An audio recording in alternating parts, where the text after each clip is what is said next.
Welcome to the demo of the 24C Perform Quality Inspections using the Redwood Experience feature in manufacturing's quality inspection management. In this demo, we'll cover how to create, edit, and search for inspections using the new Redwood pages. We'll also show how you can filter inspection results while performing an inspection and how to apply a result value to multiple samples or serials at one time. You'll see that this feature provides an enhanced user experience and better search capabilities to aid in data manageability. We'll begin our demo from the Quality Management work area. It's very important to note that in 24C, the Quality Management work area is the only place where you will be able to access the Redwood experience for inspections. Other products such as receiving, maintenance, work in process will be uptaking that in subsequent releases. So let's begin by searching for our inspection. You can restrict your search from here, or you could just do a blind search and go to the Redwood pages.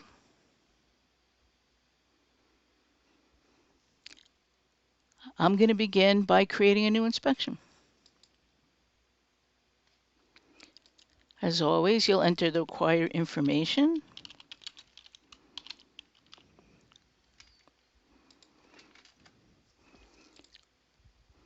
You have your usual choice of types of inspection plans to create. Again, since in 24C we are only able to perform ad hoc inspections, you won't see a receiving type inspection here, only those ad hoc type of inspections. So in this case, I'm going to go for an inventory inspection, and I'll specify the item that I am inspecting.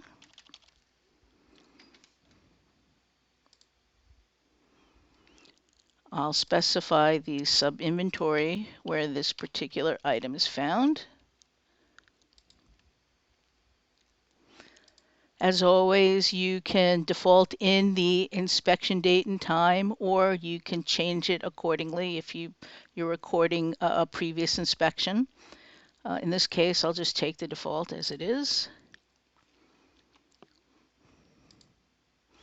Then you'll be able to see the inspection plans that are applicable under this criteria. So I'm going to check our warehouse computers inspection plan. As always, for an ad hoc inspection, you specify the number of units or how much you're going to be inspecting. So the inspection quantity, in this case, I will be inspecting 3 units. And I will go ahead and create the inspection.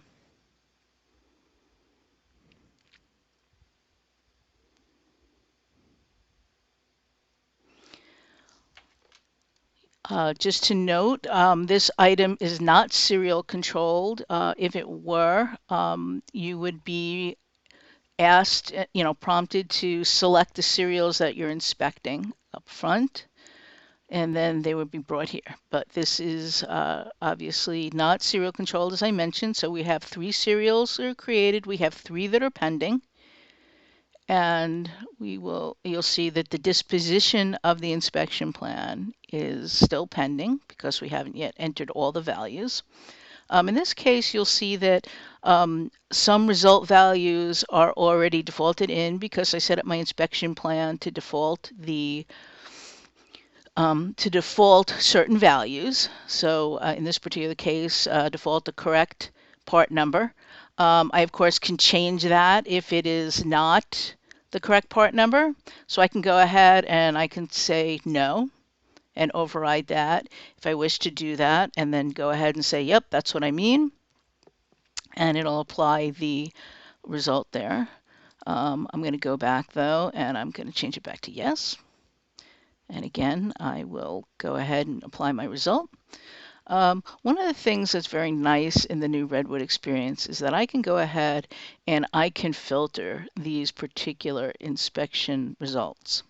So let's say, now mind you, you're seeing all of the characteristics across all the samples in this view, and you're seeing a lot more information than you did in the previous ADF form. So what I'm going to do here is I want to say, hey, I'm performing an inspection. I want to do it quickly. I want to see only those values that are still pending. So I don't want to see the ones that already have a value unless I want to override them. And I don't want to see the optional ones. So I only want to see the ones that I have to enter in order to complete my inspection. I could also filter by a specific characteristic, or if I only wanted to look at one sample at a time, I could do that as well. But we've given you a lot of different ways to sort the data and make it, sort and filter and make it a lot easier to find what you're looking for. So I'm also going to go and say, hey, I've got these 3 samples and a visual inspection. Out of the 3, 2 of them were fine. So I can go ahead and I can apply the result value across multiple samples at once. So let's say 1 and 3 were just fine. So I can go ahead and I can say visual inspection. These passed, there's no damage. And then I can go ahead and I can apply that. And as you can see, they now have a value, so they're not showing anymore. They're no longer pending. But let's say I have this one result out of all of that, and you'll notice that 2 of them are accepted because the values, the optional values, as always, don't have to be entered. So I really only have one more result value to enter here. And I'm going to say, uh-oh, this one was cracked. And I'll apply that result value.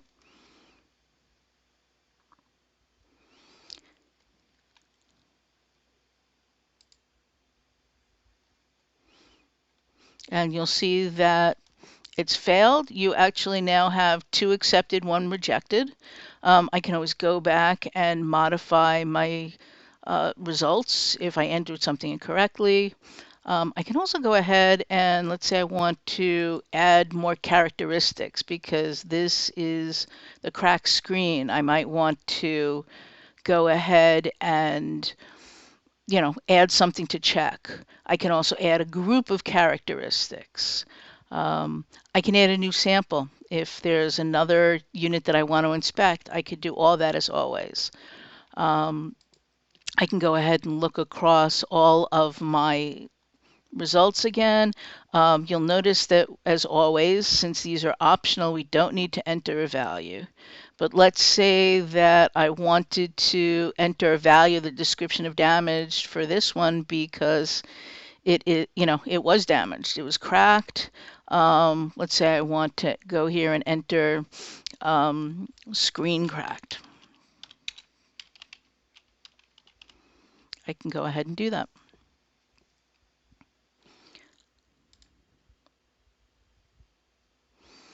Some other neat stuff you could do is, let's say I didn't want somebody to see the specifications, just want the result value entered. So I can go ahead and I can control the columns that I can see here. So let's say I didn't want the specifications to be shown. So I can go ahead and uncheck that, and you'll notice that the specifications aren't shown anymore.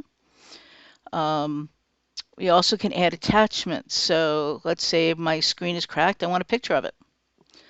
I can go ahead and add my picture of my cracked screen.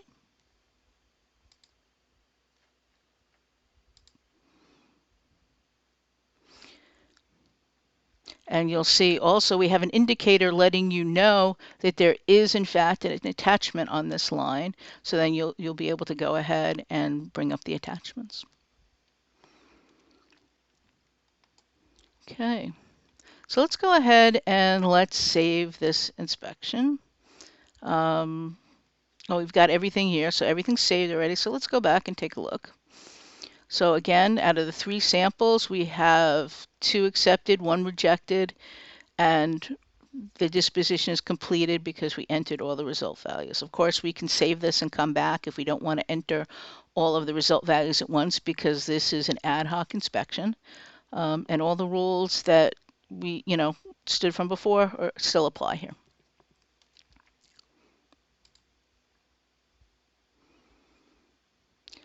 So now let's say I want to go and take a look at my inspection. I want to go find that.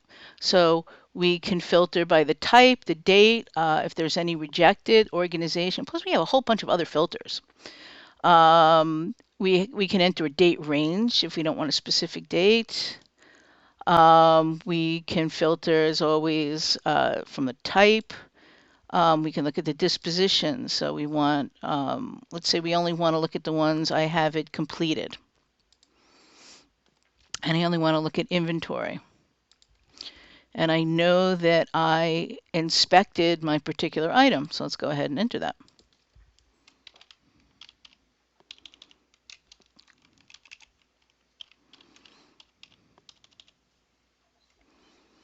And let's go ahead and see the results. So as you can see, I used my filters in combination to go ahead and show what I was looking for. Let's say I wanted to filter it even further and say I only want ones that have, something that was rejected. So I can go ahead and filter that. And then we'll find that's the one that we just entered. So let's go ahead and take a look at that inspection. And one of the things you could take a look at here is inspection actions. We have a panel draw that will show you all the inspections actions that were triggered based on the result values, if of course you've defined action rules in your inspection plan. So let's see what we have here. So in this case, we triggered the creation of 2 issues. So we have correct part is out of specification. So we had one, again, where we had our item was originally created with the wrong part number. We corrected that. But the issue is still created because we've saved it and updated it. Let's go and take a look at the other issue. So we have an issue because the visual inspection is outside of the specification limits because we have a cracked screen. We also generated a notification. So we have an inspection failure that was sent to the quality engineer, and that was the message that was sent with it.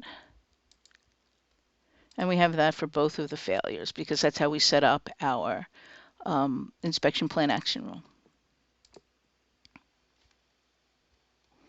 Okay, so let's go back. And let's, again, take a look at, we have additional filters, of course.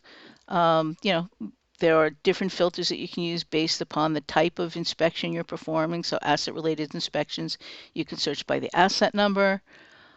Resource inspections, you can search by the resource. Inspection level, inspection plans. So for receiving, you can search by the receipt number, the supplier. So there's a lot more flexibility than we had previously. And then, of course, when you're done, you can go back to the quality work area. So that completes our demonstration.